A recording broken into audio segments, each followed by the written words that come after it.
All right, Coach, we can start right there. And thank you as always. You look wonderful. I feel like you maybe lost a little weight this summer. You look nice and tan. It's great to see you, my friend.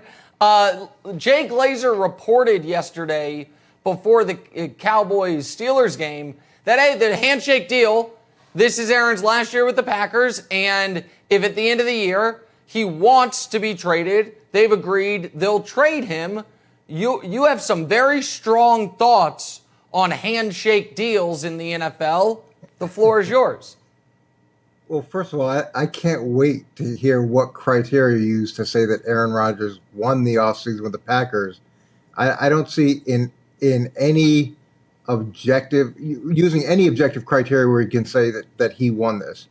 He was looking for a deal that had guaranteed money to make sure that he couldn't be moved on from. That didn't happen. And there's talk about him not playing, but that really wasn't a possibility.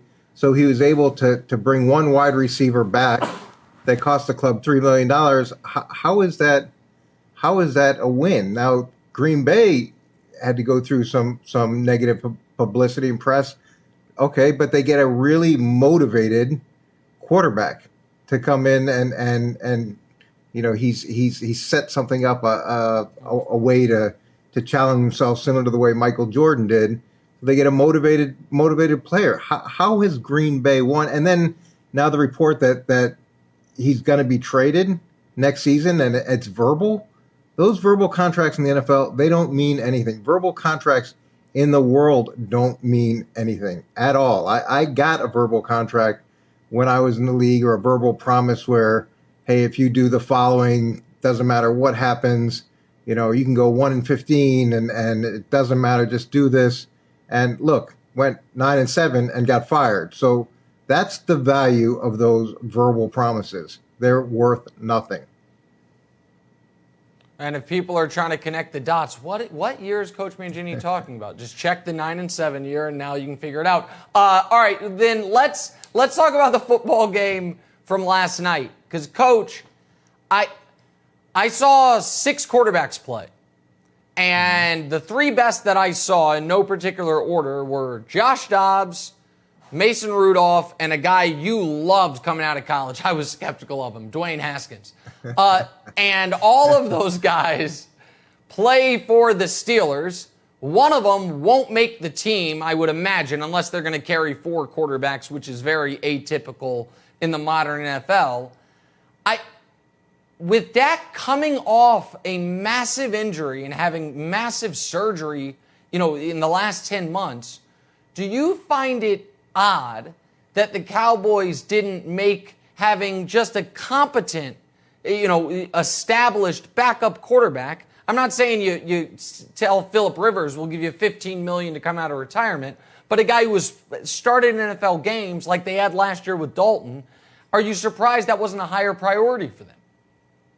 Well, you and I discuss this all the time, and not to just be contrarian here, but I feel like you often say that the situation in Green Bay, where as an organization they went and drafted a competent backup in case their MVP quarterback got hurt, and they had a player there who they hoped and they believe could carry the team should that happen. I firmly believe in that. I think you need a really good backup because we see it every year. A team goes deep into the season, and then late in the season, their starter goes down.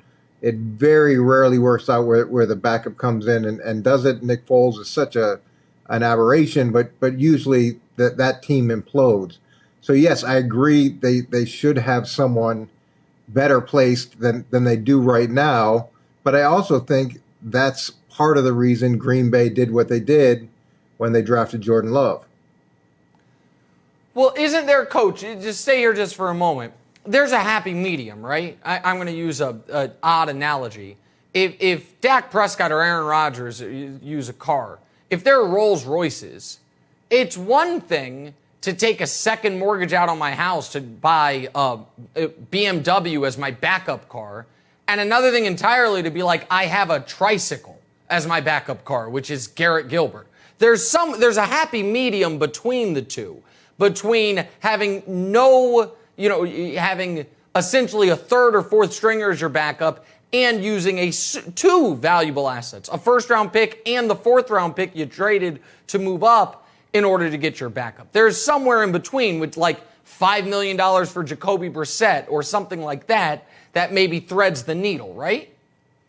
Well, but you're comparing it to the whole car. I think it's a little bit more like the engine. So if you believe that your team is a Rolls Royce, it's hard to go put a engine into a Rolls Royce that doesn't fit with a Rolls Royce and expect it to run with any kind of efficiency.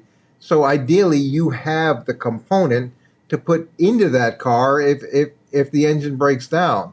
So that's more the thought process. Yeah, you can go get a beat up used engine and try to put it in a nice car and hope that it runs, but it never does. And when you've got a really good team and you believe you have a good team, to have some depth and meaningful depth at quarterback position, it's a great situation. And you draft him in the first round, you've got 5 years of relatively cheap labor as a backup in that position. Think about how many backups we see that get $10 million, that get numbers that are staggering for guys that aren't even close to that number. Yeah. Coach and Brian Gutekunst, they're on a two-person group chat of the two people left in the world who like the Jordan Love pick. They're the only people, Coach Mangini and Brian Gutekunst, the only people in the world still defending the Jordan Love pick. It's just unbelievable. I get accused of being anti-player. It's not that. I'm just pro-reality. There's a reality that exists in the league that some people don't want to recognize, but it's there. And not every decision is some sort of conspiracy theory with a grassy knoll where you're out to get somebody. Well, let's talk about this reality. I'm really confused by, to be honest, the way Carson Wentz has been handled almost his whole career. Like we talk about the MVP he almost won more than we talk about MVPs that guys actually won. It's like the guy was unbelievable for 3 months. Therefore, you should never draft competition for him. Therefore, he's in Indianapolis now. He's hurt again. Shocker. And it's like, no, Frank Reich, got in front of it and was like, no, this is Carson's team because of all the 0 games he's played for the Colts in his career. I said the other day, it's really tough in this league if you're fragile physically and mentally. And I don't mean general mental health. I mean as far as like competing. And if you're going to be thrown off by a backup quarterback being in there, that's concerning.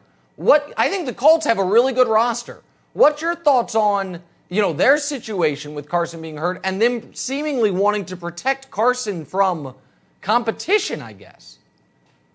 I'm going to say something I don't say very often, but I absolutely 100% agree with you, Nick. Absolutely. And thank you. We all have heard that saying, to whom much is given, much is expected. And much has been given to Carson Wentz, and much is expected of him. And you have to, he's had so many opportunities. He's been protected. He was with the team that drafted him. He was paid by the team that drafted him. He got another tremendous opportunity. And whether it's been poor play or injury, he hasn't lived up to his side of the bargain. So to bring someone in to compete with him, to say that there is the potential that you could lose your job, I don't think that's unreasonable.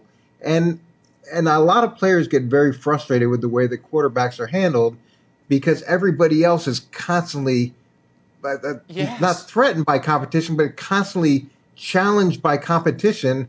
But yet we don't want to challenge the position that we need to be most resilient. We need to be most ready to handle adversity. Yep. And it doesn't make any sense. It's counterintuitive. I agree with your take on this all the way. All right, lastly, before you go, you accused me during Patrick Mahomes' second season in the league of already putting him in the Hall of Fame. And I was right. He was clearly going to be a Hall of Famer. Colin Cowherd came out the other day and was like, oh, Mahomes, let's all pump the brakes. Not yet a Hall of Famer.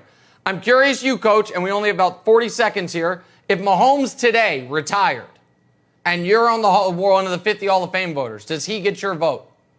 No. No. So Ernie Nevers played 54 games, okay, back in 1926 with the Duluth Eskimos. Ernie Nevers.